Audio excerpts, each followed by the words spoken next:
Presentation and contents created by Emily, Emma, Victoria, Ashley, Linda, and Chandra. Within our video, you will have the explanation of the UNCRC, core principles, building communities of care, and call to action. Let's get started. What is the UNCRC? This stands for United Nations Convention on the Rights of the Child. What is the CRC? The CRC is a government agreement that protects the rights of youth till the age of 18. This agreement recognizes children's basic rights, as well as additional rights that protect them from harm, as they are one of the most vulnerable groups in society. The CRC focuses on a variety of rights including non-discrimination, adequate standard of living, life survival and development, freedom of education, freedom of belief of religion, right to privacy, health and health services, juvenile justice, inhumane treatment and detention, social security, and the right to an education, just to name a few. Hello, I will be discussing the core principles of the Convention on the Rights of the Child and how they connect to building communities of care. The first principle is non-discrimination. Every child, regardless of race, gender, or background, deserves equal treatment.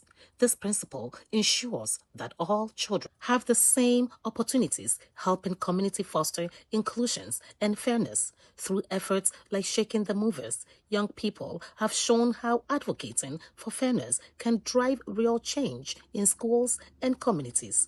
The second principle is best interest of the child. In every decision that affects the children, their well-being must come first. Whether it's mental health services, school policies, or community programs, we must center children's needs. Youth involvement, like in Shaking the Movers, is key to ensuring that children's voices are part of the decision-making process. The third principle is the right to survival and development.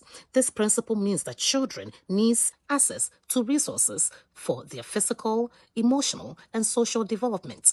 Communities must offer safe spaces, education, and mental health support so children can thrive. The Shaking the Movers initiative encourages young people to push for these resources in their communities. Finally, the fourth principle is respect for the views of the child. Children have the right to express their opinions on issues that affect them, and adults must listen.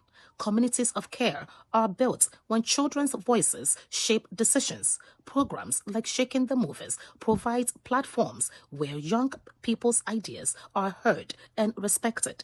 Together, these principles guide us in building communities that care for and empower children. When children's rights are respected, everyone benefits. Using the principle of non-discrimination for building communities of care, we can create inclusive environments where every child, regardless of their background, feels valued and has equal access to resources. As stated in Article 2 of the CRC, state parties shall take all appropriate measures to ensure that the child is achieving this principle could be through programs that actively promote diversity and inclusivity. The next principle, placing the best interests of the child, includes children at the center of decision-making, ensuring their safety, health, and emotional well-being are prioritized. In Article 3 of the CRC, it states, in all actions concerning children, the best interests of the child shall be a primary consideration. For this, schools could adopt trauma-informed approaches that focus on creating safe spaces for children to learn and grow.